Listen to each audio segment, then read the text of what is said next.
सूर्यास्त के समय सुवर्ण महल के कक्ष में महाराज शौर्य सिंह अपनी प्रिय पत्नी रानी वसुंधरा के पास बैठे थे।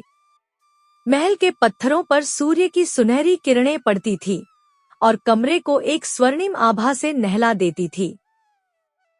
महाराज का चेहरा गर्व और प्रेम से दमक रहा था। वसुंधरा की गोद में उनका पहला पुत्र राजकुमार वीरेन शांति से सो रहा था। महाराज ने रानी के माथे पर हाथ फेरते हुए कहा, मैं कितना नसीब वाला हूँ जो मुझे तुम जैसी रानी मिली, जिसने मुझे एक महान पुत्र दिया। महाराज की आंखें चमक रही थी।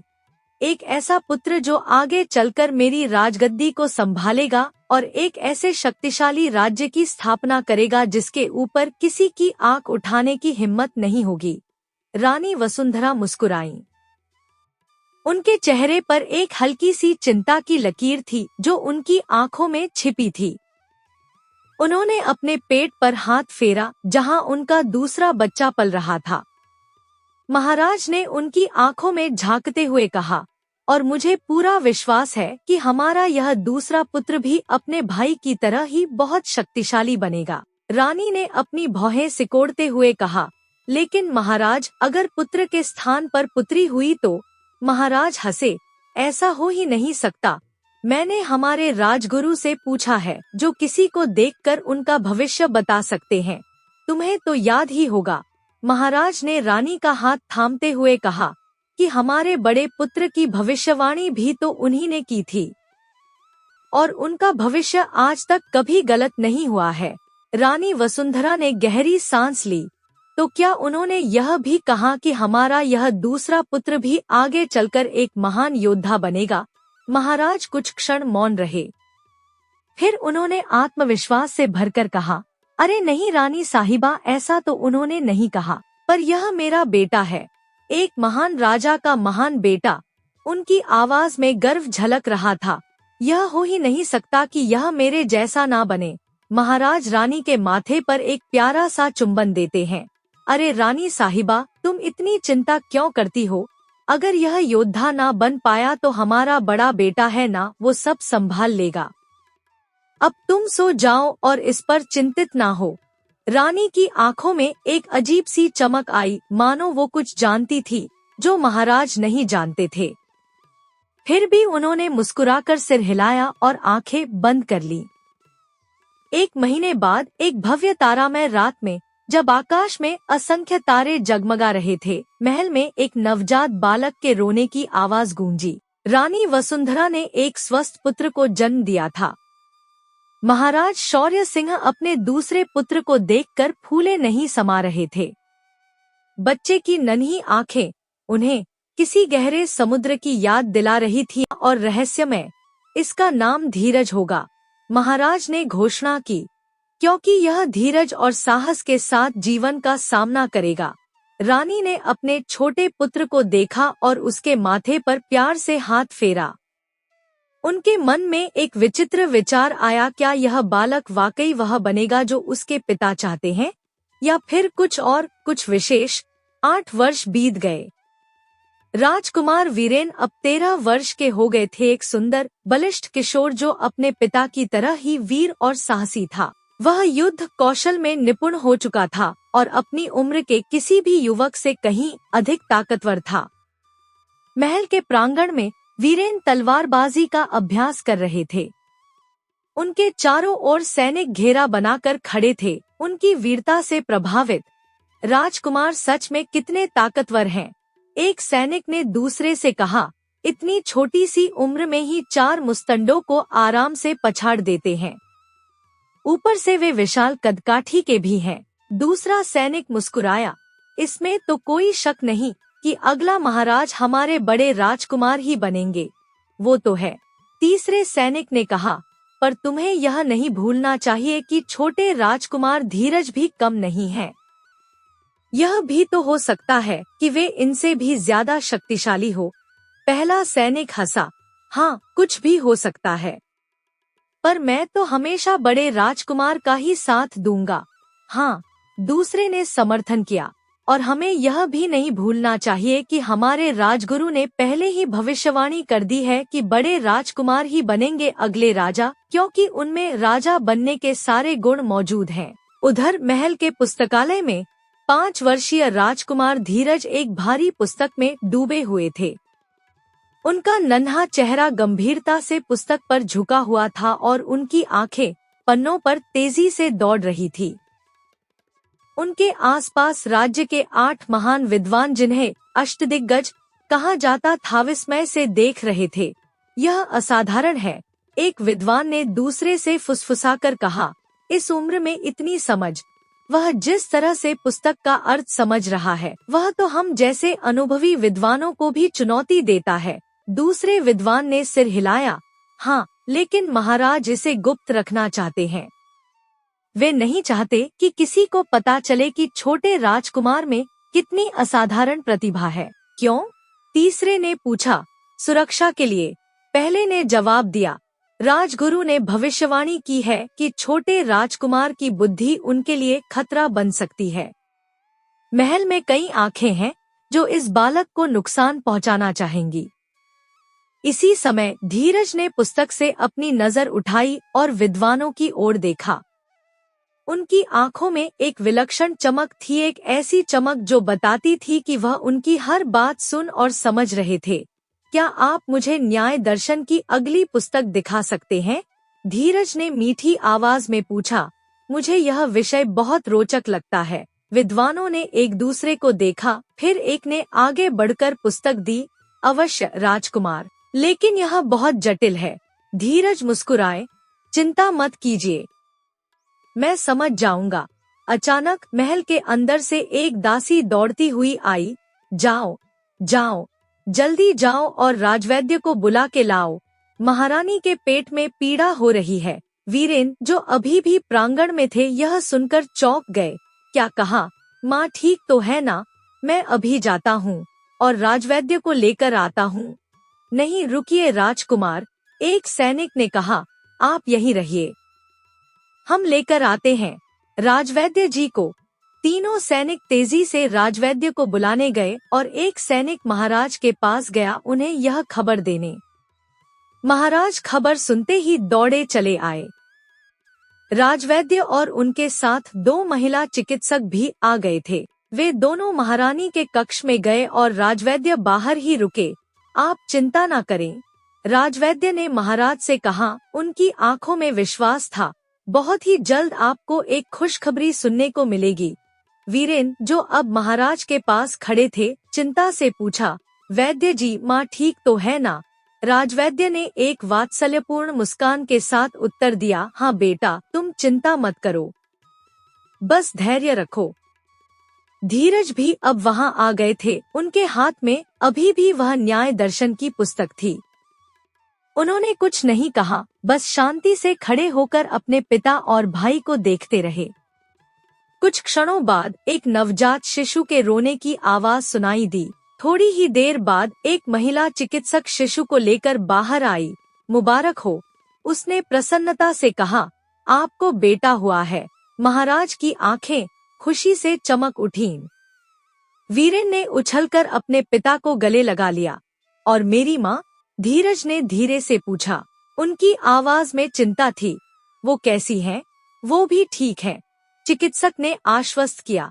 चिंता की कोई बात नहीं है, अभी आराम कर रही हैं। आप बाद में उनसे मिल सकते हैं। महाराज ने आनंद से भरकर घोषणा की। आज मैं बहुत ही खुश हूँ। ऐलान कर दो राज्य में कि राजकुमार हुआ है और आज से ठीक 4 दिन बाद जश्न का इंतजाम करो। आसपास के सभी राज्य और सगे संबंधियों को न्योता दो। इस नए राजकुमार का नाम चंद्रमौली रखा गया। 4 दिन पश्चात महल में एक भव्य जश्न का आयोजन किया गया। सभी राज्यों के राजा, महाराजा, रानियां, राजकुमार और राजकुमारियां आमंत्रित थे। महल को दीपों और फूलों से सजाया गया था और चारों ओर संगीत की मधुर ध्वनि गूंज रही थी। जश्न के केंद्र में एक सुंदर पालना था जिसमें नवजात राजकुमार चंद्रमौली सो रहे थे। हर कोई उनका आशीर्वाद देने आया था और महाराज शौर्य सिंह गर्व से फूले नहीं समा रहे थे। राजकुमार वीरेन अपने छोटे भाई के पालने के पास खड़े थे। उनकी आंखों में स्नेह और संरक्षण का भाव था। राजकुमार धीरज भी वहां थे, परंतु वह अलग थलग खड़े थे, अपनी गहरी आंखों से सब कुछ निहार रहे थे। जश्न के खत्म होते ही महाराज ने राजगुरु को बुलाया। राजगुरु एक वृद्ध ऋषि थे, जिनकी दाढ़ी सफेद थी और आंखें ज्ञान से चमकती थी। प्रणाम महाराज। राजगुरु ने झुककर अभिवादन किया। उम्मीद है कि आप सब कुशल मंगल होंगे। जी राजगुरु जी, महाराज ने प्रत्युत्तर दिया। सब भगवान की ही कृपा है। बस आप यहाँ मेरे बुलाने पर आए, मुझे बेहद खुशी हुई। आपकी उम्र हो चुकी है, कुछ दिन पहले ही आपने राजगुरु के पद को त्याग दिया है, पर मैं चाहूंगा कि आप एक अंतिम बार मेरे राजकुमार का भविष्य देखें और बताएं कि मेरे पुत्र के भाग्य में क्या लिखा है। राजगुरु ने मुस्कुराते हुए कहा, जी महाराज, आपने मुझे इतने सालों तक काम करने का मौका दिया। आपकी ही वजह से तो मैं इतना ऊंचा मुकाम हासिल कर पाया। इसके लिए मैं आपका यह छोटा सा काम तो कर ही सकता हूँ। धन्यवाद राजगुरु, महाराज ने कृतज्ञता व्यक्त की। अब आप जल्दी से मेरे पुत्र को देखिए और उसका भविष्य बताइए। अब मुझसे रहा नहीं जा रहा है, मेरी बेचैनी बढ़ती जा रही है। राजगुरु ने शिशु चंद्रमौली के पास जाकर उन्हें गौर से देखा। उन्होंने बालक के माथे पर हाथ रखा और आंखें बंद कर ली। कमरे में एक गहरी शांति छा गई। जब राजगुरु ने अपनी आंखें खोली तो उनका चेहरा आश्चर्य से भर गया था। उन्होंने महाराज की ओर देखा, उनकी आंखों में विस्मय था। महाराज, राजगुरु ने धीमे स्वर में कहा, यह अद्भुत बालक है, मुझे इसकी बिल्कुल भी उम्मीद नहीं थी। पर आप सच में बहुत ही भाग्यशाली हैं। महाराज के चेहरे पर उत्साह छा गया। क्या सच में राजगुरु, यह भी एक महान योद्धा बनेगा, मेरे बड़े बेटे जैसा या उससे भी ज्यादा शक्तिशाली? राजगुरु ने गंभीरता से सिर हिलाया। माफ कीजिए महाराज, पर ऐसा कुछ नहीं होगा। यह लड़ने के लिए नहीं बना है। महाराज का चेहरा उतर गया। इसका क्या मतलब है? तो क्या यह लड़ने योग्य नहीं है? नहीं, यह लड़ने योग्य नहीं है, राजगुरु ने धीरे से कहा। फिर उनकी आंखों में एक अजीब सी चमक आई। पर इसके अंदर इतनी काबिलियत होगी कि यह बड़े से बड़े योद्धाओं को भी झुकने पर मजबूर कर देगा। महाराज ने भौहें सिकोड़ी। यह आप कैसी बात कर रहे हैं? भला जो लड़ ही नहीं सकता वह तो योद्धाओं के सामने टिक भी नहीं सकता, तो भला वह ऐसे काम कैसे कर सकता है? राजगुरु ने गंभीरता से उत्तर दिया। जरूरी नहीं है कि जिसके पास ताकत हो या जो लड़ने में कुशल हो वही विजय हासिल कर सकता है, क्योंकि इसके पास जो है वह किसी भी शक्तिशाली से शक्तिशाली योद्धाओं को अपने सामने झुकने पर मजबूर कर सकता है। महाराज ने उत्सुकता से पूछा, ऐसा क्या है इसके पास? बुद्धि, राजगुरु ने मुस्कुराते हुए कहा। इसके पास वो दिमाग है जिसके सामने बल किसी काम का नहीं। राजगुरु ने महाराज की ओर देखा। राजन, तुम्हारे पास कितने बुद्धिमान लोग हैं?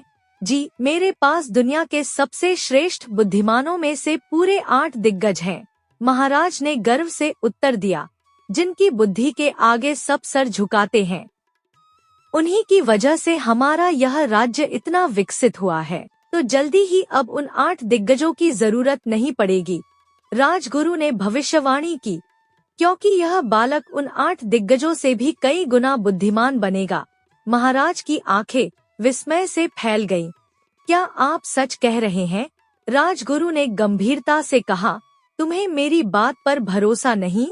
नहीं, ऐसी बात नहीं है, महाराज ने जल्दी से कहा। मैं तो बस तसल्ली कर रहा था। राजगुरु ने महाराज के कंधे पर हाथ रखा और धीमे स्वर में कहा, बस एक बात का ध्यान रखना, यह बात किसी को पता नहीं चलनी चाहिए।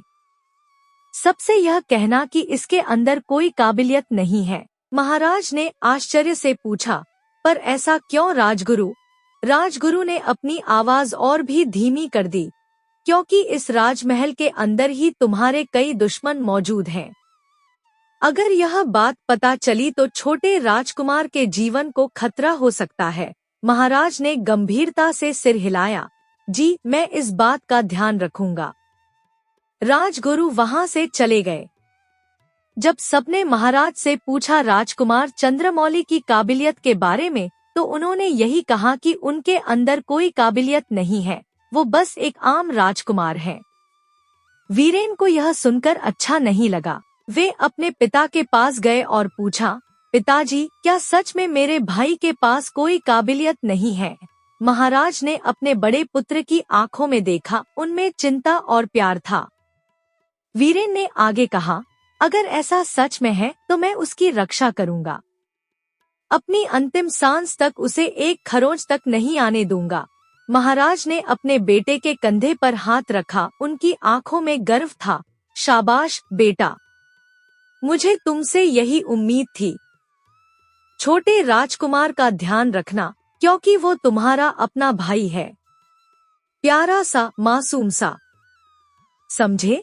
जी पिताजी, मैं वादा करता हूँ, वीरेन ने दृढ़ता से कहा।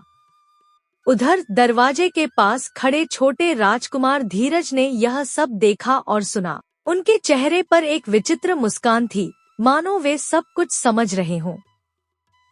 5 वर्ष बीत गए। राजकुमार वीरेन अब 18 वर्ष के हो गए थे। एक सुदृढ़, सुंदर युवक जो अपने राज्य के सर्वश्रेष्ठ योद्धाओं में से एक थे। वह तलवारबाजी, तीरंदाजी और कुश्ती में पारंगत थे और इतने शक्तिशाली थे कि अकेले ही 10 प्रशिक्षित सैनिकों को हरा सकते थे। राजकुमार धीरज अब 10 वर्ष के थे। वह एक पतले, नाजुक से दिखने वाले बालक थे, जिनकी आंखें ज्ञान से चमकती थी। युद्ध कला में उनकी कोई दिलचस्पी नहीं थी। वह अपना अधिकतर समय महल के पुस्तकालय में बिताते थे, विविध विषयों पर पुस्तकें पढ़ते और अष्टदिग्गजों से बातचीत करते।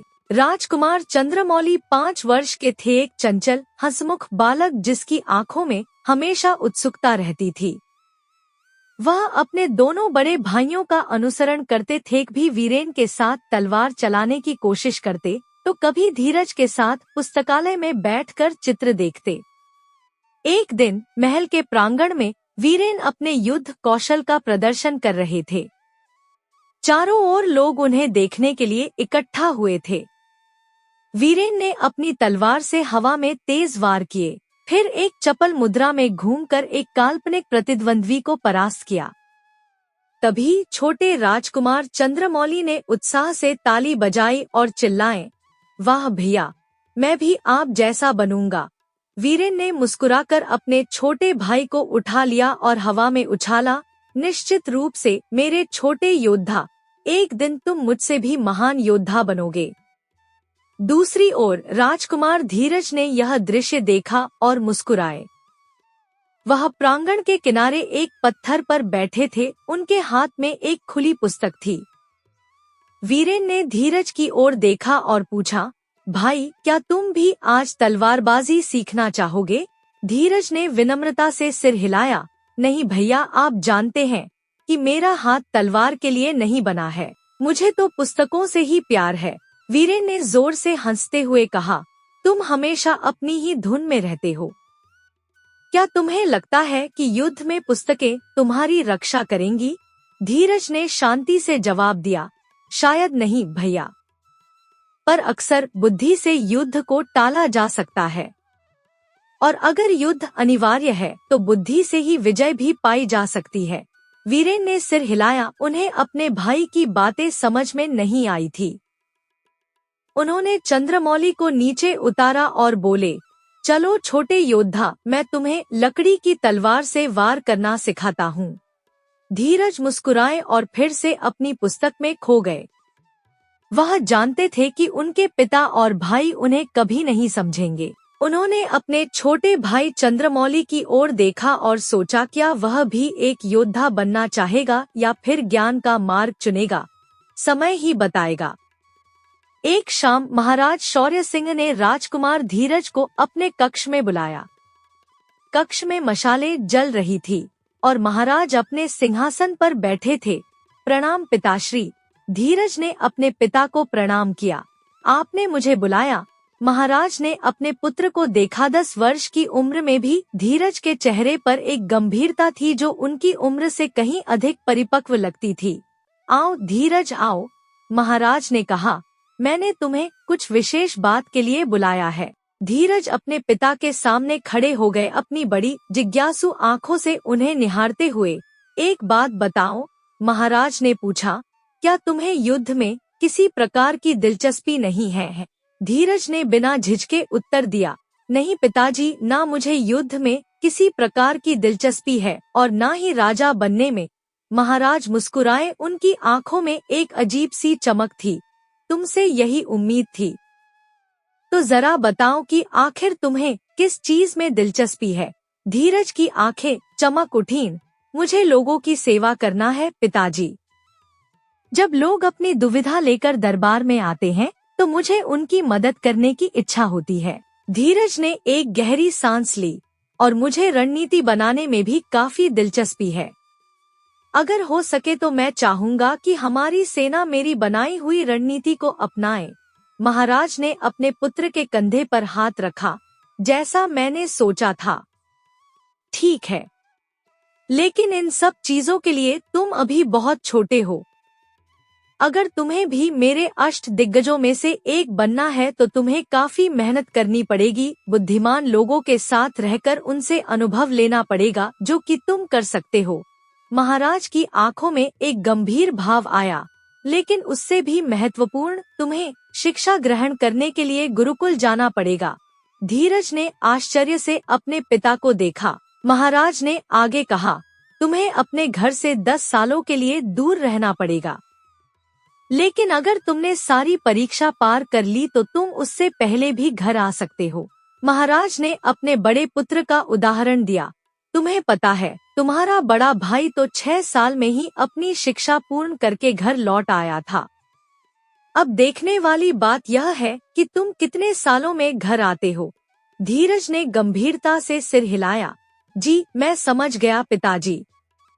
तो अब कब निकलना होगा मुझे? मैंने गुरुजी से बात कर ली है, महाराज ने उत्तर दिया। तुम कल के कल ही रवाना होगे।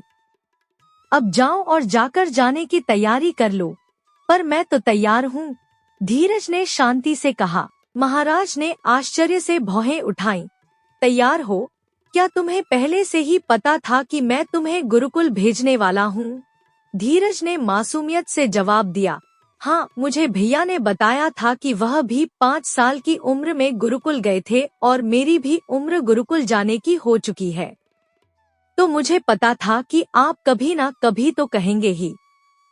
इसीलिए मैं बस इंतजार कर रहा था कि कब आप मुझे गुरुकुल भेजेंगे। महाराज ने आश्चर्य से अपने पुत्र को देखा और फिर हंस पड़े। वाह, क्या बात है, तुम तो अभी से समझदार हो गए हो। धीरज ने सरलता से कहा, अरे नहीं पिताजी, यह तो कोई छोटा बच्चा भी समझ जाता, पर तुम भी तो छोटे बच्चे ही हो। महाराज ने मुस्कुराते हुए कहा, इसीलिए तो मैं भी समझ गया ना, धीरज ने भोलेपन से जवाब दिया। महाराज जोर जोर से हंसने लगे। क्या बात है, क्या परिहास किया है तुमने? आनंद आ गया। उन्होंने अपने पुत्र को गले लगाया।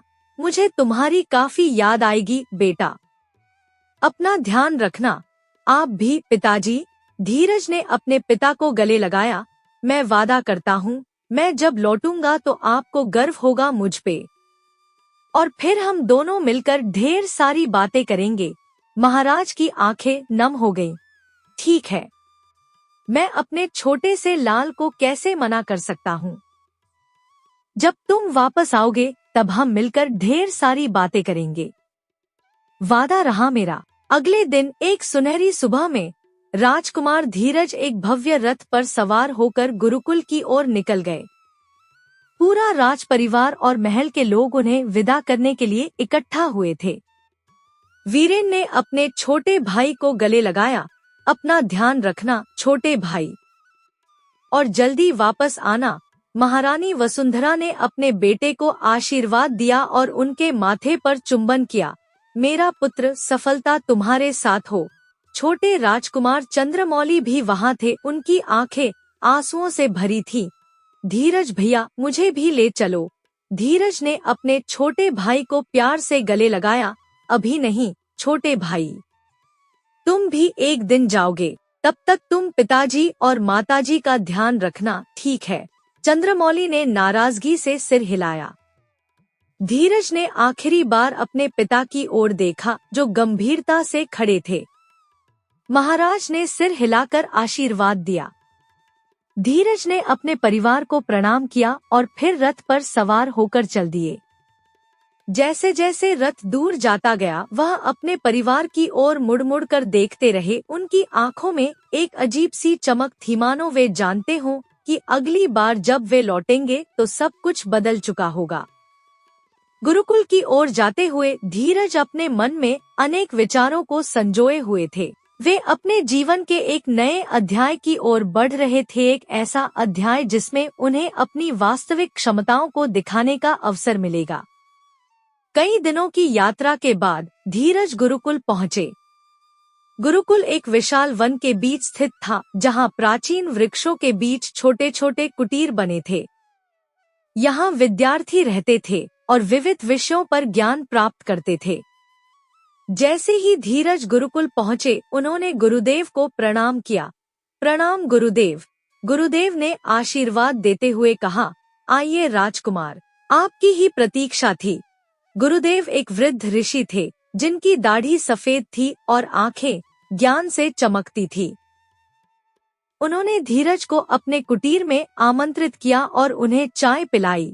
तो मेरे प्यारे शिष्यों, गुरुदेव ने कक्षा में सभी नए विद्यार्थियों को संबोधित किया, आज से हम संस्कृत भाषा बोलने से प्रारंभ करेंगे, क्योंकि जब तक आप सभी भाषा नहीं सीख लेते तब तक ना लिखने के योग्य होंगे और ना ही आप उच्च पद के योग्य होंगे। धीरज ने अपना हाथ उठाया। गुरुदेव, तो क्या मेरे लिए कुछ और करने को है? गुरुदेव ने आश्चर्य से धीरज की ओर देखा। पर क्यों राजकुमार, क्या आपको पढ़ाई नहीं करनी? गुरुदेव ने आगे कहा, देखिए राजकुमार, मुझे पता है कि आपको युद्ध सीखने में रुचि है, जो सभी राजकुमारों को होती है। पर आप समझें, पढ़ाई करना बहुत महत्वपूर्ण है। अगर आप पढ़ाई नहीं करेंगे तो राज्य को अच्छे से संभाल नहीं पाएंगे। आपके बड़े भाई जो लड़ने में इतने कुशल हैं, उन्होंने भी पढ़ाई को महत्व दिया और मात्र 6 साल में ही अपनी शिक्षा पूरी कर ली। धीरज ने विनम्रता से उत्तर दिया, नहीं गुरुदेव, आप गलत समझ रहे हैं। उल्टा मुझे तो लड़ाई या युद्ध में कोई दिलचस्पी नहीं है। मुझे तो पढ़ाई में ही दिलचस्पी है। गुरुदेव ने भौहें सिकोड़ी। तो फिर आप पढ़ाई क्यों नहीं करना चाहते? आपको पढ़ाई छोड़कर दूसरे काम क्यों करना है? धीरज ने शांति से जवाब दिया, क्योंकि गुरुदेव, मुझे संस्कृत भाषा आती है, लिखनी भी आती है और बोलनी भी। भला मुझे जो पहले से ही आता है, फिर वह मैं क्यों सीखूं? कृपया वह ज्ञान दे जो मुझे नहीं आता है। गुरुदेव अवाक रह गए। यह आप क्या बोल रहे हैं राजकुमार? आप तो अभी 5 वर्ष के हैं और आप कह रहे हैं कि आपको संस्कृत भाषा आती है। हाँ, सही सुना आपने। धीरज ने दृढ़ता से कहा, मुझे संस्कृत और हिंदी दोनों ही बोलने और लिखने आती है। गुरुदेव को पहले तो विश्वास नहीं हुआ कि इतना छोटा सा बालक 2 भाषाएं बोलने और लिखने जानता है। इसलिए उन्होंने धीरज की परीक्षा ली। उन्होंने धीरज से कई कठिन सवाल पूछे और उन्हें संस्कृत में उत्तर देने को कहा। उन्होंने धीरज को एक श्लोक लिखने को भी कहा। धीरज ने बिना किसी हिचकिचाहट के सब कुछ किया और उनके उत्तर इतने सटीक थे कि गुरुदेव चकित रह गए। सारे बच्चे यह देखकर आश्चर्यचकित हो गए। जहां दूसरे बच्चों को ठीक से बोलना तक नहीं आता था, वहीं दूसरी तरफ धीरज को 2 भाषाएं अच्छे से आती थी, सिर्फ बोलना ही नहीं बल्कि लिखना भी। गुरुदेव ने यह देखने के बाद उन्हें 8 साल के बच्चों के साथ बैठाया और पढ़ने के लिए कहा। परंतु गुरुदेव जो भी पढ़ा रहे थे और उसमें प्रश्न पूछ रहे थे, उन सब के उत्तर धीरज बड़ी ही सरलता से दे रहे थे, मानो कि उनको सब पहले से पता था। सारे लोग देखकर बड़े हैरान हुए। राजकुमार, गुरुदेव ने पूछा, क्या आपने सारी पुस्तकें पढ़ रखी हैं? हाँ, धीरज ने सरलता से उत्तर दिया। मैंने यह सारी पुस्तकें पहले ही पढ़ के खत्म कर रखी है। गुरुदेव राजकुमार की बातें सुनकर हैरान हो गए। वे अब समझ गए थे कि यह कोई आम बालक नहीं है, इसमें तो स्वयं मां सरस्वती का आशीर्वाद है। यह बालक बहुत ही बुद्धिमान है। गुरुदेव ने धीरज को 12 से 13 साल की उम्र वाले बच्चों के साथ बिठा दिया, लेकिन यहाँ भी धीरज ने सभी प्रश्नों के उत्तर इतनी सरलता और स्पष्टता से दिए कि सभी चकित रह गए। अंततः गुरुदेव ने निर्णय लिया कि धीरज को सीधे अंतिम वर्ष के विद्यार्थियों के साथ रखा जाए। अब धीरज गुरुकुल आते ही सीधे अंतिम पड़ाव पर पहुंच गए थे, जहां उन्हें अब केवल 1 वर्ष ही पढ़ना था। गुरुदेव ने धीरज को अपने कक्ष में बुलाया। राजकुमार, आपकी प्रतिभा असाधारण है। मुझे आश्चर्य है कि आपके पिता ने इस बारे में मुझे कुछ नहीं बताया। धीरज ने विनम्रता से उत्तर दिया, गुरुदेव, मेरे पिता ने सबके सामने यह बात छिपाई है कि मैं बुद्धिमान हूँ।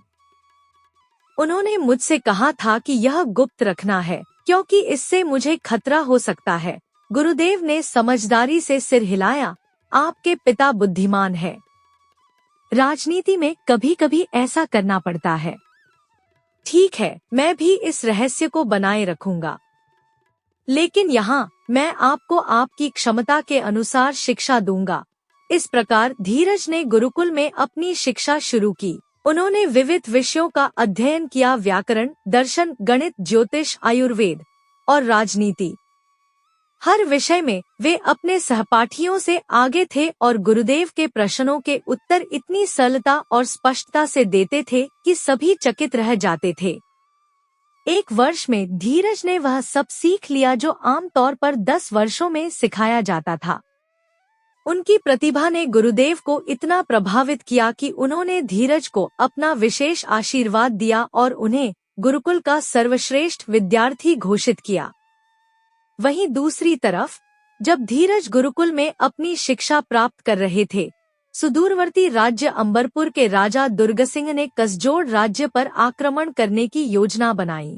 दुर्गसिंह लंबे समय से महाराज शौर्य सिंह के राज्य की संपन्नता से ईर्ष्या करते थे और उसे हड़पना चाहते थे। एक अंधेरी रात में दुर्गसिंह के दूत ने कसजोड़ महल में प्रवेश किया और महामंत्री से गुप्त रूप से मिला।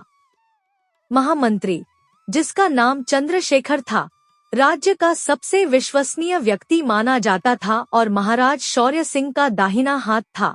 महामंत्री जी, दूत ने धीमे स्वर में कहा, मेरे राजा आपको एक प्रस्ताव भेजते हैं। चंद्रशेखर ने अपनी भौहें उठाईं। और वह क्या है? अगर आप हमें कसजोड़ पर विजय पाने में मदद करें तो आपको राज्य का आधा हिस्सा मिलेगा, दूत ने लालच देते हुए कहा, और आप महाराज शौर्य सिंह से बदला भी ले सकेंगे। चंद्रशेखर के चेहरे पर एक विचित्र मुस्कान आई। बदला? मैं क्यों बदला लेना चाहूंगा अपने राजा से? दूत ने रहस्यमय ढंग से कहा, हमें पता है कि आप वास्तव में कौन हैं, विजय सिंह। चंद्रशेखर का चेहरा पल भर के लिए बदल गया। उनकी आंखों में एक चमक आई। फिर वे अपने आप को संभाल कर बोले, आप क्या बकवास कर रहे हैं? हम जानते हैं कि आप विजय सिंह हैं, अंबरपुर के राजा दुर्गसिंह के छोटे भाई। दूत ने खुलासा किया, जिन्हें सिंहासन से वंचित कर दिया गया था और जिन्होंने अपनी पहचान बदलकर कसजोड़ में प्रवेश किया ताकि अपने शत्रु के करीब रह सकें। चंद्रशेखर ने लंबी सांस ली और अपना मुखौटा उतार दिया। ठीक है, मैं विजय सिंह हूँ और मैं इस बेवकूफ राजा से बदला लेने के लिए वर्षों से इंतजार कर रहा हूँ। उसने मेरे भाई के साथ संधि की थी, जिसने मुझे मेरे अधिकार से वंचित कर दिया। तो क्या आप हमारी मदद करेंगे? दूत ने पूछा। विजय सिंह ने शैतानी मुस्कान के साथ कहा, अवश्य, मैं महाराज को युद्ध में कमजोर बना दूंगा और फिर आप उन्हें आसानी से परास्त कर सकेंगे। इस प्रकार महामंत्री चंद्रशेखर, जो वास्तव में विजय सिंह थे, ने महाराज शौर्य सिंह के विरुद्ध षड्यंत्र रचा। कुछ दिनों बाद अंबरपुर के राजा दुर्गसिंह ने युद्ध की घोषणा कर दी। उन्होंने एक विशाल सेना के साथ कसजोड़ की सीमाओं पर आक्रमण किया। महाराज शौर्य सिंह ने अपनी सेना इकट्ठी की और युद्ध के लिए तैयार हुए। उन्होंने अपने बड़े पुत्र वीरेन को बुलाया। पुत्र, महाराज ने गंभीरता से कहा, तुम चिंता मत करो, मैं जल्दी ही उन सबको हराकर इस राज्य को बचा लूंगा।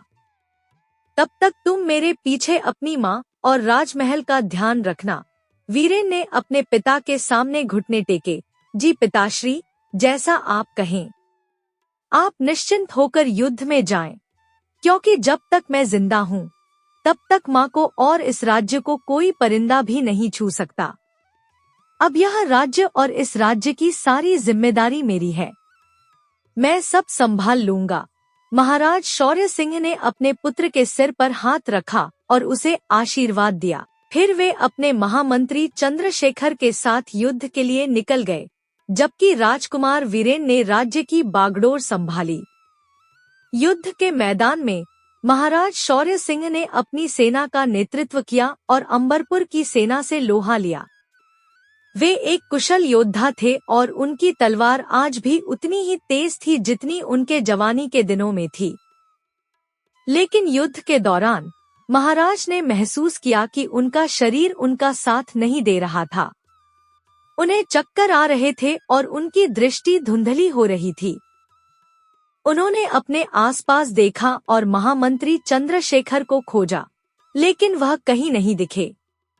एक क्षण के लिए महाराज ने अपना ध्यान खोया और एक शत्रु सैनिक ने इस अवसर का लाभ उठाया। उसने अपनी तलवार महाराज के सीने में घोंप दी। महाराज शौर्य सिंह ने अपने घाव को देखा और फिर आसमान की ओर। उनके होठों पर एक मुस्कान थी, मानो वे जानते हों कि क्या हुआ था। धीरज, उन्होंने अपने अंतिम शब्द कहे, मेरे बुद्धिमान पुत्र, तुम्हें पता चलेगा। और इस प्रकार महाराज शौर्य सिंह ने अपना अंतिम सांस लिया, धोखे का शिकार होकर। सैनिकों ने आगे बढ़कर अपने राजा को बचाने की कोशिश की, लेकिन बहुत देर हो चुकी थी। उन्होंने महाराज के शव को युद्ध के मैदान से निकाला और शत्रु से बदला लेने के लिए अपनी पूरी ताकत से लड़े। महामंत्री चंद्रशेखर, जो दूर से इस दृश्य को देख रहे थे, ने अचानक दौड़कर सेना का नेतृत्व संभाला। उन्होंने ऐसी युद्ध नीति अपनाई कि अंबरपुर की सेना पीछे हटने लगी। कुछ ही घंटों में कसजोड़ की सेना ने शत्रु को पीछे धकेल दिया और विजय प्राप्त की। युद्ध जीतने के बाद महामंत्री ने सेना को संबोधित किया, आज हमने युद्ध तो जीत लिया, पर अपने प्रिय राजा को खो दिया। यह एक दुखद दिन है। आइए अपने राजा के शव को गौरव के साथ राजमहल ले चलें। सारी सेना ने अपने राजा के लिए श्रद्धांजलि दी और धीरे धीरे वापस राजमहल की ओर चल पड़ी, जहां वीरेन और पूरा राजपरिवार उनका इंतजार कर रहा था। उसके ठीक 16 दिन बाद एक सैनिक दौड़ता हुआ राजमहल पहुंचा। राजकुमार की जय हो। राजकुमार, एक बहुत ही बड़ी खबर लेकर आया हूँ। वीरेन, जो अब राजमहल की देखरेख कर रहे थे, ने पूछा। कहो सैनिक, क्या खबर लाए हो? क्या महाराज यह युद्ध जीत गए हैं? जी राजकुमार, महाराज यह युद्ध जीत गए, सैनिक ने हिचकिचाते हुए कहा। मगर? वीरेन ने चिंता से पूछा। मगर बड़े अफसोस के साथ यह कहना पड़ रहा है कि महाराज अब इस दुनिया में नहीं रहे, सैनिक ने दुहक से कहा।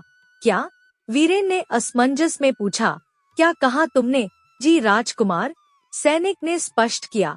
हमारे सैनिकों ने और महामंत्री ने मिलकर उन्हें, शत्रुओं को, खदेड़ दिया, परंतु युद्ध के दौरान दुश्मन के एक सिपाही ने उन्हें मार दिया और वो अब वीरगति को प्राप्त हो गए हैं।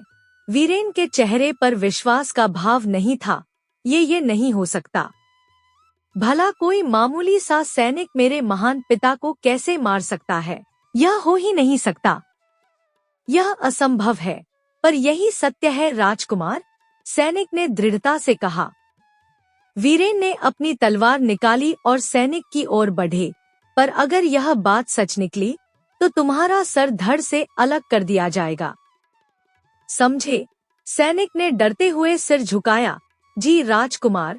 इस बीच महारानी वसुंधरा अपने पति की मौत का समाचार सुनकर बेहोश हो गईं। जब वे होश में आईं, तो उन्होंने खाना पीना छोड़ दिया और दिन रात रोती रहीं। छोटे राजकुमार चंद्रमौली भी अपने पिता की मृत्यु से बहुत दुखी थे। वे अपनी माँ के पास बैठे रहते और उन्हें सांत्वना देने की कोशिश करते। वीरेन भी उदास थे, पर उन्होंने अपने आप को संभाला, क्योंकि अब पूरे राज्य की जिम्मेदारी उनके कंधों पर थी। उन्होंने महामंत्री चंद्रशेखर के साथ मिलकर राज्य के कार्यों को संभाला और अपने पिता के अंतिम संस्कार की तैयारियां शुरू की। महामंत्री ने वीरेन का पूरा सहयोग किया और उन्हें दुख के इस समय में संभाला। वे वीरेन के साथ हर कदम पर थे और उन्हें राज्य चलाने के गुर सिखा रहे थे। लेकिन महामंत्री के चेहरे पर एक छिपी हुई मुस्कान थी, एक ऐसी मुस्कान जो बताती थी कि उनकी योजना का पहला चरण सफल हो गया था। 1 वर्ष बीत गया। धीरज ने गुरुकुल में अपनी शिक्षा पूरी कर ली थी और अब वे घर वापस लौट रहे थे। उन्हें अपने घर और परिवार से मिलने की उत्सुकता थी, लेकिन वे नहीं जानते थे कि उनकी अनुपस्थिति में क्या क्या घटनाएं घटी थी। राजमहल तक पहुंचने में धीरज को कई दिन लगे। जैसे जैसे वे महल के करीब पहुंचे, उन्होंने देखा कि महल का वातावरण बदल गया था। वहां पहले जैसी चहल पहल नहीं थी और महल के ऊपर काले झंडे लहरा रहे थे, शोक के प्रतीक के रूप में। धीरज का दिल धड़कने लगा। उन्हें लगा कि कुछ गड़बड़ है। वे जल्दी से अपने रथ से उतरे और महल की ओर दौड़े। महल के द्वार पर सैनिकों और सेवकों ने धीरज को देखा और तुरंत पहचान लिया। देखो, राजकुमार धीरज आ गए हैं। लोग एकत्र होने लगे। वीरेन, जो अब महाराज बन चुके थे, भी बाहर आए। आइए राजकुमार, आइए। वीरेन ने अपने छोटे भाई का स्वागत किया। उनकी आंखों में खुशी और दुख का मिश्रण था। हमें तो यकीन ही नहीं हो रहा है कि आपने मात्र 1 वर्ष में ही अपनी पढ़ाई पूरी कर ली। हमें तो पूर्ण करने में 6 वर्ष बीत गए। आप सच में काफी बुद्धिमान और प्रतिभाशाली हैं। लोग फालतू में ही आपको एक आम बच्चा समझ रहे थे, लेकिन आप तो, अरे नहीं भैया, आप भी ना। धीरज ने विनम्रता से कहा, मैं इतना भी खास नहीं। वो सब छोड़िए, यह बताइए कि पिताजी कहाँ हैं? वो नहीं आए? कहीं गए हैं क्या? राजकुमार के ऐसा कहते ही सब शांत हो गए। लोगों की आंखों में आंसू आ गए और कुछ ने अपना सिर झुका लिया। धीरज ने महल के वातावरण को देखा और लोगों के चेहरों की भावनाओं को पढ़ा। उन्होंने तुरंत समझ लिया कि कुछ गंभीर घटना घटी है। पता नहीं मेरे दिमाग में कैसे उल्टे पुल्टे ख्याल आते रहते हैं। धीरज ने अपने आंसू रोकते हुए कहा, आप सब मौन हैं, तो मुझे लगा कि महाराज को कुछ हो गया है। वीरेन ने अपने छोटे भाई के कंधे पर हाथ रखा। मैं भी ना, आप सही कह रहे हैं राजकुमार। धीरज की आंखें नम हो गईं। क्या ऐसा नहीं हो सकता? आप झूठ बोल रहे हैं, झूठ बोल रहे हैं भैया। क्योंकि पिताजी ने मुझसे वादा किया था कि जब मैं वापस आऊंगा तो वो मुझसे ढेर सारी बातें करेंगे और वो अपना वादा कभी नहीं तोड़ेंगे। तो अब थोड़ी ना तोड़ सकते हैं। धीरज के आंसू बह निकले। वीरेन ने अपने छोटे भाई को गले लगा लिया और रोने लगे। कुछ देर बाद वीरेन ने धीरज को महल के अंदर ले जाकर सारी घटना विस्तार से बताई। कैसे अंबरपुर के राजा ने हमला किया, कैसे महाराज युद्ध में गए और कैसे एक दुश्मन सैनिक ने उन्हें मार दिया। धीरज ने सारी बातें सुनी, लेकिन उनके मन में कुछ अटक गया था। उन्हें कुछ अजीब लग रहा था, जैसे कोई कहानी में छेद हो। धीरज अपनी माँ के पास गए, जो अब भी शोक में थी और ठीक से खाना पीना नहीं कर रही थी। माँ, धीरज ने प्यार से कहा, आपने मेरे आने की खुशी में अपने हाथों से मेरे लिए स्वादिष्ट भोजन नहीं बनाया। क्या आप नहीं चाहती कि आपका पुत्र, जिसने 1 वर्ष से अपनी माँ के हाथ का बना भोजन नहीं खाया, इतने दिन बाद आने पर कुछ स्वादिष्ट व्यंजन खाए? महारानी ने अपने पुत्र को देखा। उनकी आंखें सूखी थी, जैसे सारे आंसू बह चुके हों। धीरज ने आगे कहा, पिताजी चले गए, आप तो अपने लाडले से, छोटे से, प्यारे से बेटे को भूल ही गई। क्या मैं आपके लिए महत्वपूर्ण नहीं हूँ? महारानी वसुंधरा ने अपने बेटे को देखा। धीरज की आंखों में वही ज्ञान और समझ थी जो उन्होंने हमेशा देखी थी। अचानक महारानी के चेहरे पर एक हल्की सी मुस्कान आई। उन्होंने धीरज को अपने हृदय से लगा लिया। तू तो मेरा लाल है। मैं ही तुझे 9 महीने अपनी कोख में रखा। भला मैं तुझे कैसे भूल सकती हूँ? महारानी की आवाज में एक नई ऊर्जा थी। मेरे लाल, मेरे बेटे, तुझे भूख लगी होगी ना? रुक, रुक, मैं अभी तेरे लिए मनपसंद स्वादिष्ट भोजन बनाकर लाती हूँ। तू रुकना जरा। हाँ, धीरज ने मुस्कुराकर सिर हिलाया। जी माँ, मैं यही हूँ।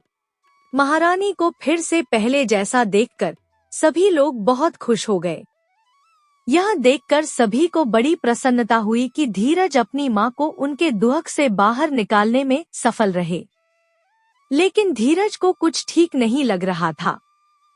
वे रात भर टहलते रहे और अपने पिता की मौत के बारे में सोचते रहे।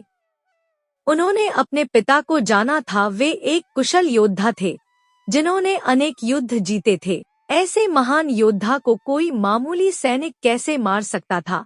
धीरज ने निश्चय किया कि वे इस रहस्य का पता लगाएंगे। सुबह होने के बाद धीरज ने मन ही मन सोचा, मेरे पिता एक बहुत ही शक्तिशाली राजा थे, तो उन्हें कोई भी मामूली सैनिक परास्त कर ही नहीं सकता। पता नहीं क्यों, पर मुझे कुछ ठीक नहीं लग रहा। मुझे इसकी जांच करनी चाहिए। धीरज ऐसा सोच ही रहे थे कि एक सैनिक उनके पास आया।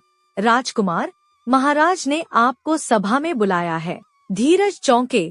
महाराज ने? ये आप क्या बोल रहे हैं? महाराज जिंदा हैं? नहीं, नहीं, राजकुमार, आप गलत समझ रहे हैं। सैनिक ने स्पष्ट किया। महाराज की मृत्यु के बाद अब बड़े राजकुमार ने ही गद्दी संभाल ली और अब वे ही महाराज हैं। अरे हाँ, मैं भूल गया था। धीरज ने अपने आप को संभालते हुए कहा। तो क्या अभी मुझे जाना पड़ेगा? जी राजकुमार, महाराज ने आपको अभी के अभी बुलाया है। सैनिक ने उत्तर दिया। शायद कोई महत्वपूर्ण बात होगी। धीरज राज दरबार के लिए निकल गए। वहां पहुंचकर उन्होंने अपने बड़े भाई को प्रणाम किया। प्रणाम भैया। वीरेन, जो अब राज सिंहासन पर बैठे थे, ने गंभीरता से कहा। माफ कीजिए राजकुमार, पर इस समय हम आपके बड़े भाई नहीं हैं। इस समय हम आपके महाराज हैं। तो कृपया कर आप हमें महाराज कहकर ही संबोधित करें। हमें बेहद खुशी होगी। धीरज ने सिर झुकाया। जी महाराज, जैसा आप कहें। कहिए, आपने हमें बुलाया। वीरेन ने अपने पास खड़े 8 व्यक्तियों की ओर इशारा किया। जी, इनसे मिलिए। यह है हमारे दरबार के सबसे बुद्धिमान लोग, जिन्हें लोग अष्टदिग्गज के नाम से जानते हैं। धीरज ने हैरान होकर कहा। उच्च पद? पर महाराज, मैं तो अभी बच्चा हूँ। काबिलियत उम्र देखकर नहीं की जाती। राजकुमार, वीरेन ने दृढ़ता से कहा, अगर आप 1 वर्ष के भी होते और आप में उच्च पद को ग्रहण करने की क्षमता होती, तो 1 वर्ष के बालक को भी उच्च पद अवश्य देते। महाराज के इन शब्दों के बाद अष्टदिग्गजों में से सबसे वृद्ध आचार्य विद्यानंद आगे आए। उनके सफेद बाल और दाढ़ी उनके गंभीर, विद्वानपूर्ण व्यक्तित्व को और भी प्रभावशाली बनाते थे। राजकुमार, आचार्य विद्यानंद ने धीरज की ओर देखते हुए कहा, सबसे पहले तो मैं आपसे एक प्रश्न पूछकर इस परीक्षा की शुरुआत करता हूँ। धीरज ने विनम्रता से सिर झुकाया। जी, आप जैसे चाहे वैसे प्रश्न पूछ सकते हैं। मुझे कोई दिक्कत नहीं है। आप चाहे तो कठिन से कठिन प्रश्न भी पूछ सकते हैं। आचार्य विद्यानंद मुस्कुराए। मुझे आपसे यही उम्मीद थी राजकुमार। शाबाश। उन्होंने अपनी दाढ़ी सहलाई और एक पल के लिए आंखें बंद कीं। तो ठीक है, फिर बताइए कि एक ऐसी चीज जो चलते चलते थकती नहीं, सोते हुए भी चलती रहती है और कभी पीछे नहीं लौटती, वो क्या है? धीरज ने एक पल भी विचार किए बिना जवाब दिया, समय। वो समय है जो चलता जाता है, चलता जाता है।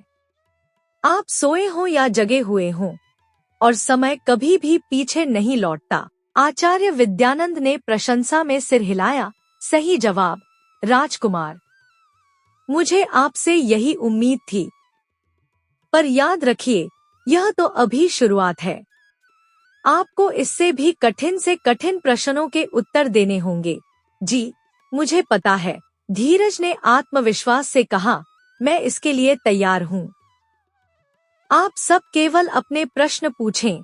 अब दूसरे अष्टदिग्गज, गणितज्ञ शंकरदेव, आगे आए।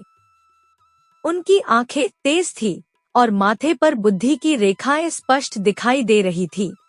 ठीक है, तो आप अब मेरे प्रश्न का उत्तर दें, उन्होंने कहा। राजकुमार, एक कमरे में 4 कोने हैं। हर कोने में एक बिल्ली है। हर बिल्ली के सामने 3 बिल्लियां हैं। कमरे में कुल कितनी बिल्लियां हैं? धीरज थोड़ी देर सोचते हुए दिखे। उनकी आंखें कमरे में किसी काल्पनिक चित्र को देख रही थी। फिर उन्होंने जवाब दिया, 4 बिल्लियां। हर कोने में एक बिल्ली है और हर बिल्ली के सामने की 3 बिल्लियां बाकी कोनों की बिल्लियां ही हैं। शंकरदेव ने प्रसन्नता से ताली बजाई, सही जवाब, राजकुमार। बहुत से लोग इस प्रश्न में उलझ जाते हैं और सोचते हैं कि कुल 12 बिल्लियां होंगी। तीसरे अष्टदिग्गज, दार्शनिक वसुमित्र, ने आगे बढ़कर कहा, चलिए, अब आप मेरे प्रश्न का उत्तर दें, राजकुमार। ऐसी कौन सी चीज है जो जितनी निकाली जाए उतनी ही बड़ी होती जाती है? धीरज ने मुस्कुराकर उत्तर दिया, गड्ढा। वो गड्ढा है जिसे जितना निकालो, अर्थात जितना खोदो, उतना ही बड़ा और गहरा होता जाता है। सही जवाब, राजकुमार, वसुमित्र ने प्रशंसा की।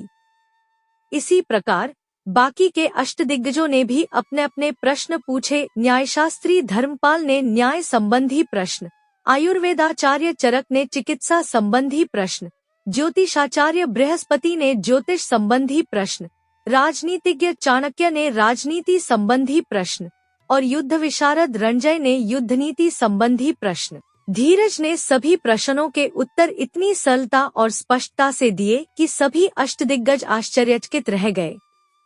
उनके उत्तरों में न केवल सटीकता थी, बल्कि गहराई और नवीनता भी थी।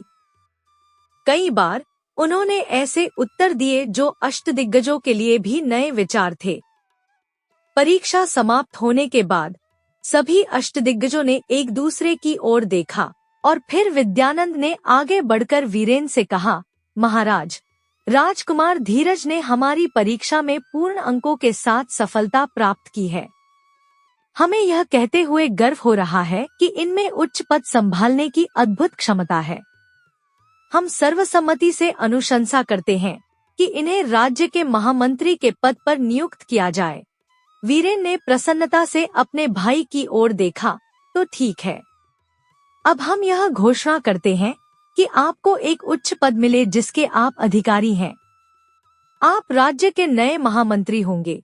इन शब्दों को सुनकर महल में उपस्थित सभी लोगों ने ताली बजाकर अपनी खुशी व्यक्त की।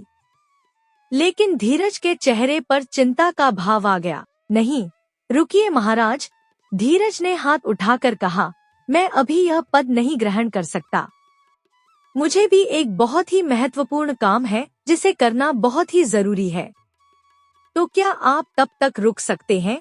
वीरेन ने आश्चर्य से भौहें उठाईं। हाँ, पर आपको ऐसा क्या महत्वपूर्ण काम है जिसके लिए आप अभी यह पद संभाल नहीं सकते? धीरज ने गंभीरता से जवाब दिया, क्षमा कीजिए महाराज, पर मैं आपको अभी नहीं बता सकता। पर एक दिन में अवश्य बताऊंगा। वीरेन ने अपने छोटे भाई को गौर से देखा। उन्होंने देखा कि धीरज की आंखों में एक अजीब सी चमक थी जो उन्हें अपने पिता की याद दिलाती थी। एक ऐसी चमक जो किसी महत्वपूर्ण निर्णय के समय ही दिखाई देती थी। चलिए ठीक है, वीरेन ने अंततः कहा, अगर आप यही चाहते हैं तो यही सही। हमें आपका इंतजार रहेगा। राजकुमार, आपके सहयोग के लिए धन्यवाद। महाराज, धीरज ने सिर झुकाकर कहा। इसके बाद धीरज राजदरबार से निकल गए और अपनी जांच शुरू कर दी। सबसे पहले वे युद्ध में भाग लेने वाले सैनिकों से मिले और उनसे युद्ध के बारे में विस्तृत जानकारी ली। फिर उन्होंने मंत्रियों और अन्य गवाहों से भी बात की जो युद्ध के समय वहां उपस्थित थे। 1 सप्ताह तक लगातार जांच करने के बाद धीरज ने कुछ महत्वपूर्ण जानकारी इकट्ठा की। उन्होंने पाया कि उनके पिता की मृत्यु से पहले उन्होंने असामान्य व्यवहार दिखाया था, जैसे कि वे चक्कर खा रहे थे और उनका संतुलन बिगड़ रहा था। और सबसे महत्वपूर्ण बात, कई सैनिकों ने बताया कि महामंत्री चंद्रशेखर, जो हमेशा महाराज के साथ रहते थे, युद्ध के रण क्षण पर अचानक गायब हो गए थे। धीरज ने यह भी पता लगाया कि युद्ध के कुछ दिन पहले महामंत्री और अंबरपुर के एक दूत के बीच गुप्त मुलाकात हुई थी, जिसे महल के एक सेवक ने देखा था। इन सभी तथ्यों को जोड़कर धीरज ने एक निष्कर्ष पर पहुंचे, उनके पिता की मृत्यु कोई दुर्घटना नहीं थी, बल्कि एक सुनियोजित षड्यंत्र का परिणाम थी, जिसमें महामंत्री चंद्रशेखर का हाथ था। पर यह सिर्फ अनुमान था। उन्हें ठोस सबूत की आवश्यकता थी। इसलिए उन्होंने एक योजना बनाई। रात के समय धीरज अपने बड़े भाई वीरेन के कक्ष में गए। उन्होंने दरवाजे पर धीरे से दस्तक दी। कौन है? वीरेन की आवाज आई। मैं हूँ धीरज। धीरज ने धीमे स्वर में उत्तर दिया। वीरेन ने दरवाजा खोला और अपने छोटे भाई को अंदर आने का इशारा किया। आओ धीरज, इस समय तुम यहाँ? क्या बात है? धीरज ने चारों ओर देखा, यह सुनिश्चित करते हुए कि कोई सुन न रहा हो। भैया, मुझे आपसे एक बहुत ही महत्वपूर्ण बात करनी है, पर यह बात हम दोनों के बीच ही रहनी चाहिए। वीरेन ने अपने भाई की गंभीरता को देखा और सिर हिलाया। ठीक है, बताओ, क्या बात है? धीरज ने गहरी सांस ली। भैया, मुझे लगता है कि पिताजी की मृत्यु कोई साधारण घटना नहीं थी। उनकी हत्या की गई थी। वीरेन के चेहरे पर आश्चर्य का भाव आया। क्या? धीरज, तुम यह क्या कह रहे हो? हाँ भैया, धीरज ने दृढ़ता से कहा। मैंने पिछले सप्ताह में जो जांच की है, उससे मुझे पता चला है कि पिताजी की मृत्यु एक षड्यंत्र का परिणाम थी, और इस षड्यंत्र में महामंत्री चंद्रशेखर का हाथ है। वीरेन ने गहरी सांस ली। उनके चेहरे पर विश्वास और अविश्वास का मिश्रण था। धीरज, यह एक बहुत बड़ा आरोप है। महामंत्री जी पिताजी के सबसे विश्वसनीय सहयोगी थे। वे राज्य के सबसे सम्मानित व्यक्ति हैं। तुम्हारे पास कोई सबूत है? मेरे पास अभी तक कोई ठोस सबूत नहीं है भैया, धीरज ने स्वीकार किया।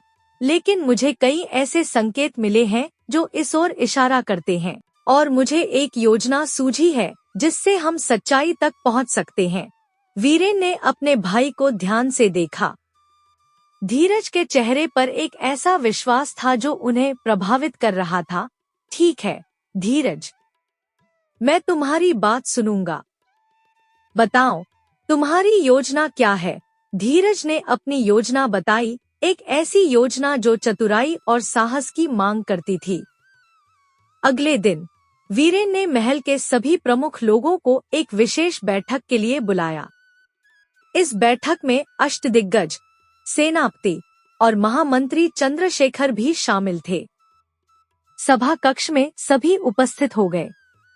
वीरेन राज सिंहासन पर विराजमान थे, जबकि धीरज उनके दाहिनी ओर खड़े थे। महामंत्री चंद्रशेखर अपनी आदत के अनुसार वीरेन के बाईं ओर खड़े थे। उनका चेहरा शांत और गंभीर था। हमने आप सभी को एक महत्वपूर्ण बात के लिए यहाँ बुलाया है, वीरेन ने कहना शुरू किया। जैसा कि आप सब जानते हैं, हमारे पिताजी महाराज शौर्य सिंह की मृत्यु युद्ध के दौरान हुई थी। उनकी मृत्यु से हम सभी को गहरा दुख हुआ है। सभा में उपस्थित सभी लोगों ने सम्मान में सिर झुकाया। वीरेन ने आगे कहा, पर अब समय आ गया है कि हम आगे बढ़ें और अपने राज्य को और मजबूत बनाएं। इसलिए हमने एक निर्णय लिया है। उन्होंने अपने छोटे भाई की ओर इशारा किया। हम राजकुमार धीरज को राज्य का महामंत्री नियुक्त करना चाहते हैं। यह सुनकर कक्ष में एक क्षणिक सन्नाटा छा गया। फिर धीमी धीमी फुसफुसाहट शुरू हो गई। महामंत्री चंद्रशेखर ने आश्चर्य से वीरेन की ओर देखा, पर महाराज, चंद्रशेखर ने कहा, राजकुमार धीरज तो अभी बच्चे हैं और मैं तो पहले से ही महामंत्री हूँ। क्या आप मुझे पद से हटाना चाहते हैं? वीरेन ने शांति से जवाब दिया, नहीं चंद्रशेखर जी, हम आपका सम्मान करते हैं और आपके अनुभव को मूल्यवान मानते हैं, पर हमारा मानना है कि राजकुमार धीरज की बुद्धिमत्ता और अद्भुत क्षमताएं इस पद के लिए उपयुक्त हैं। आप उनके सलाहकार बन सकते हैं। चंद्रशेखर ने बड़ी मुश्किल से अपने चेहरे पर भावनाओं को नियंत्रित रखा। जैसी आपकी आज्ञा महाराज, पर क्या मैं पूछ सकता हूँ कि यह निर्णय अचानक क्यों लिया गया? इस बार धीरज ने बोलना शुरू किया। महामंत्री जी, मैं आपसे एक प्रश्न पूछना चाहता हूँ। चंद्रशेखर ने धीरज की ओर देखा। उनके चेहरे पर एक हल्की सी चिंता की लकीर थी। हाँ राजकुमार, आप पिताजी के साथ युद्ध में गए थे, है ना? धीरज ने पूछा। उनकी आंखें चंद्रशेखर के चेहरे को ध्यान से देख रही थी। हाँ राजकुमार, चंद्रशेखर ने उत्तर दिया। और जब पिताजी पर हमला हुआ तब आप कहाँ थे? धीरज ने आगे पूछा। चंद्रशेखर की आंखें पल भर के लिए झपकीं। मैं उस समय उनके पास ही था राजकुमार, पर युद्ध का मैदान अराजक था। मैं उन्हें बचाने की कोशिश कर रहा था, पर यह सच नहीं है। धीरज ने शांति से कहा, मैंने कई सैनिकों से बात की है और सभी ने कहा कि जब महाराज पर हमला हुआ तब आप वहाँ नहीं थे। आप अचानक गायब हो गए थे। सभा में उपस्थित सभी लोगों ने आश्चर्य से एक दूसरे की ओर देखा। चंद्रशेखर के माथे पर पसीने की बूंदें दिखने लगीं। राजकुमार, युद्ध के मैदान में ऐसा हो सकता है। चंद्रशेखर ने अपने आप को संभालते हुए कहा, शायद मैं किसी और स्थान पर युद्ध कर रहा था। धीरज ने अपनी जेब से एक छोटा सा पुड़िया निकाला। महामंत्री जी, क्या आप जानते हैं यह क्या है? चंद्रशेखर ने पुड़िये को देखा और कहा, नहीं राजकुमार, यह एक विशेष प्रकार का जहर है। धीरज ने स्पष्ट किया, जो पीने वाले को सुस्त और कमजोर बना देता है, पर मारता नहीं है, और हमें यह पुड़िया आपके कक्ष में मिली है। चंद्रशेखर के चेहरे का रंग उड़ गया। यह झूठ है, यह कोई प्रमाण नहीं है। इसके अलावा धीरज ने आगे कहा, हमें पता चला है कि आप और अंबरपुर के एक दूत के बीच युद्ध से कुछ दिन पहले एक गुप्त मुलाकात हुई थी। क्या आप इसका भी खंडन करेंगे? चंद्रशेखर ने चारों ओर देखा, मानो कोई भागने का रास्ता ढूंढ रहे हों। यह सब झूठ है, यह षड्यंत्र है। आप मुझे बदनाम करना चाहते हैं। नहीं महामंत्री जी, वीरेन ने आगे बढ़कर कहा, हम केवल सच्चाई जानना चाहते हैं, और इसे साबित करने के लिए मैं आपको एक प्रस्ताव देता हूँ। कैसा प्रस्ताव? चंद्रशेखर ने संदेह से पूछा। वीरेन ने मुस्कुराकर कहा, आइए हम दोनों शिकार पर चलें। अकेले, सिर्फ आप और मैं, जैसे मैं और मेरे पिता अक्सर जाते थे। चंद्रशेखर की आंखें चौड़ी हो गईं। उन्होंने पलक झपकी और फिर मजबूरी में मुस्कुराए। अवश्य महाराज, जैसा आप कहें। अगले दिन वीरेन और चंद्रशेखर शिकार के लिए निकले। उन्होंने सैनिकों और सेवकों को पीछे छोड़ दिया और अकेले ही घने जंगल में प्रवेश किया। वीरेन ने अपने घोड़े पर सवार होकर आगे बढ़ते हुए कहा, महामंत्री जी, क्या आप जानते हैं कि मेरे पिता कितने महान योद्धा थे? चंद्रशेखर ने सिर हिलाया। हाँ महाराज, आपके पिता वास्तव में एक अद्वितीय योद्धा थे, फिर भी एक मामूली सैनिक ने उन्हें मार दिया। वीरेन ने आगे कहा, क्या यह अजीब नहीं लगता? चंद्रशेखर के चेहरे पर पसीना दिखने लगा।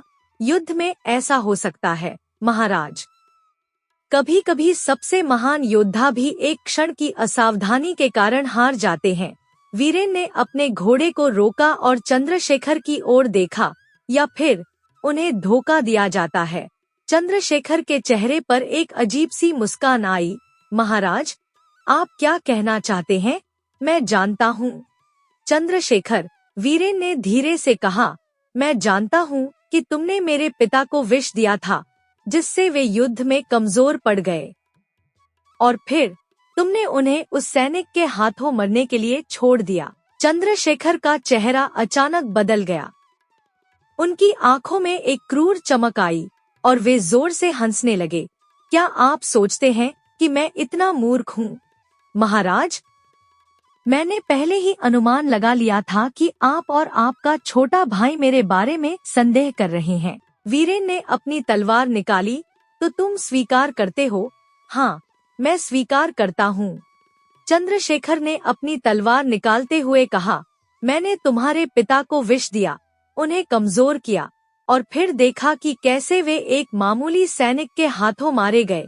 क्यों? वीरेन ने पूछा। उनकी आंखों में क्रोध था। मेरे पिता ने तुम्हारा क्या बिगाड़ा था?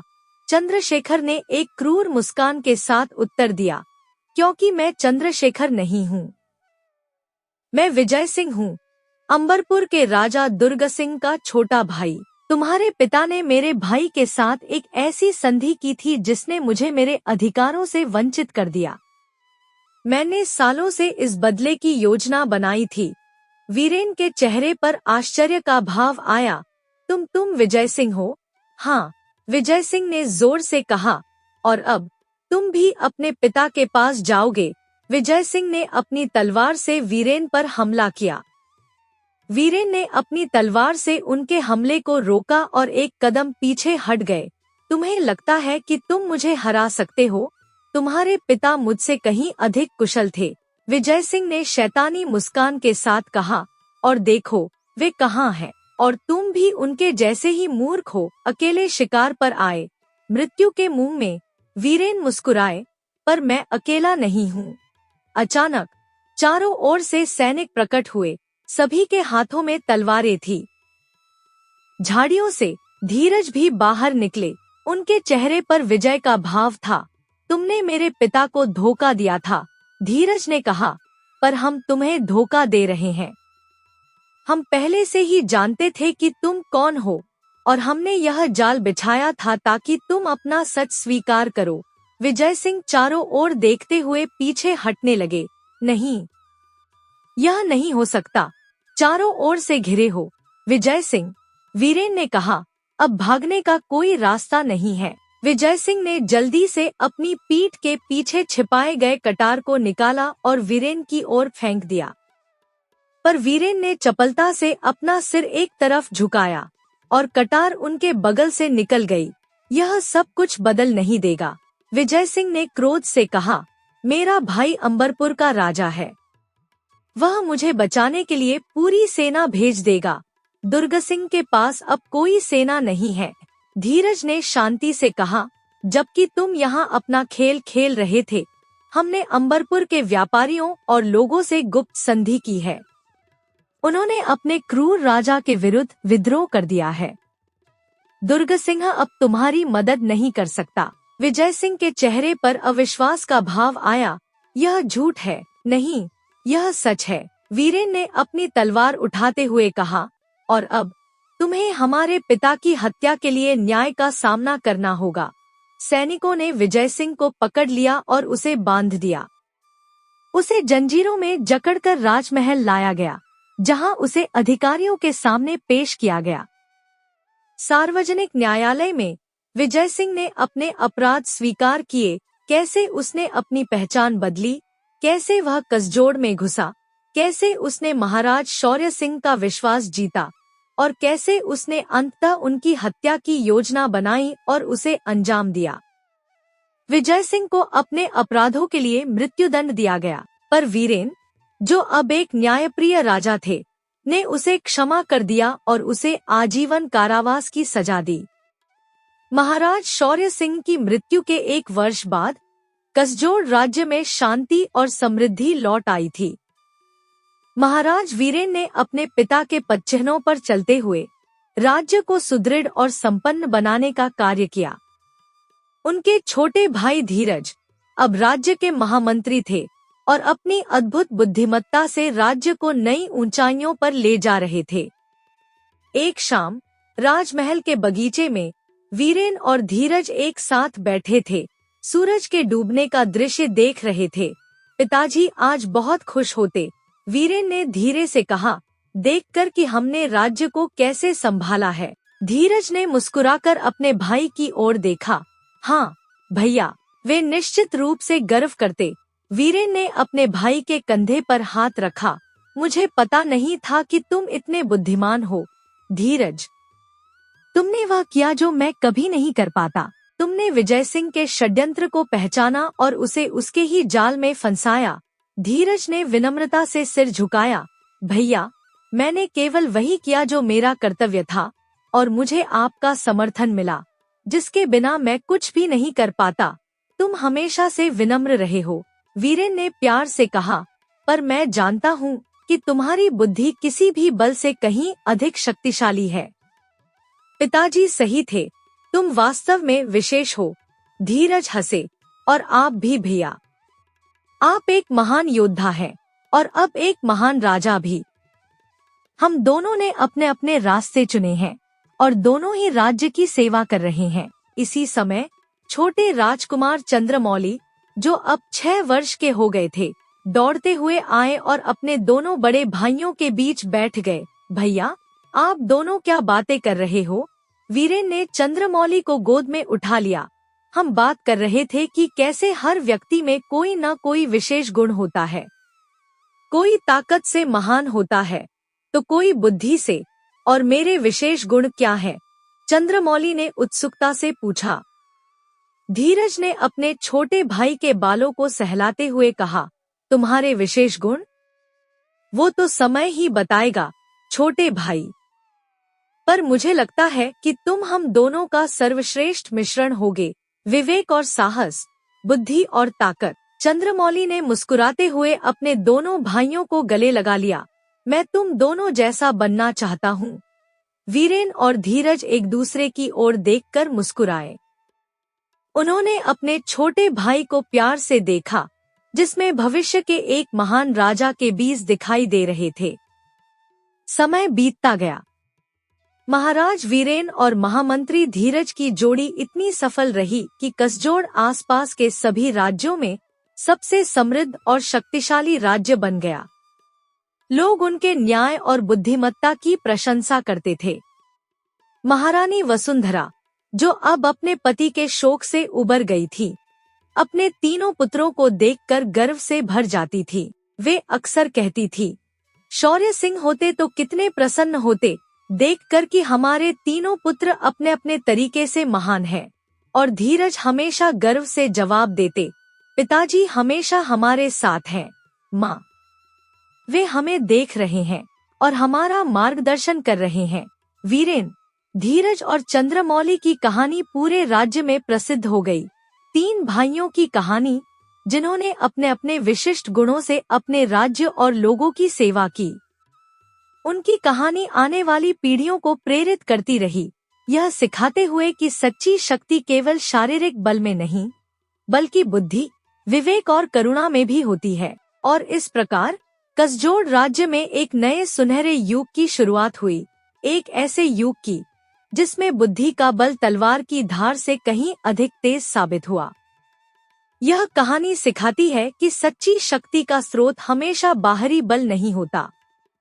कभी कभी सबसे शक्तिशाली हथियार हमारा दिमाग होता है। धीरज, जो दिखने में कमजोर और नाजुक थे, अपनी बुद्धिमत्ता के बल पर न केवल अपने पिता के हत्यारे को पकड़ने में सफल रहे, बल्कि राज्य को भी नई ऊंचाइयों पर ले गए। यह कहानी यह भी सिखाती है कि हम सभी में कोई न कोई विशेष गुण होता है। हमें उसे पहचानना है और उसका उपयोग अच्छे कार्यों के लिए करना है।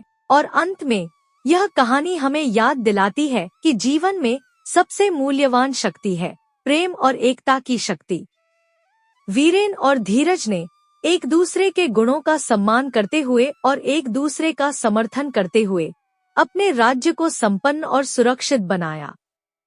बुद्धि का बल, प्रेम का मार्ग और सत्य की जीत, यही इस कहानी का सार है। दोस्तों, यह कहानी आपको कैसी लगी कमेंट करके जरूर बताइएगा। और हाँ, वीडियो अगर अच्छी लगी हो तो प्लीज जाने से पहले इस वीडियो को लाइक और चैनल को सब्सक्राइब करते हुए जाइए। धन्यवाद। स्वस्थ रहिए, मस्त रहिए, लाइफ में हमेशा मोटिवेटेड रहिए।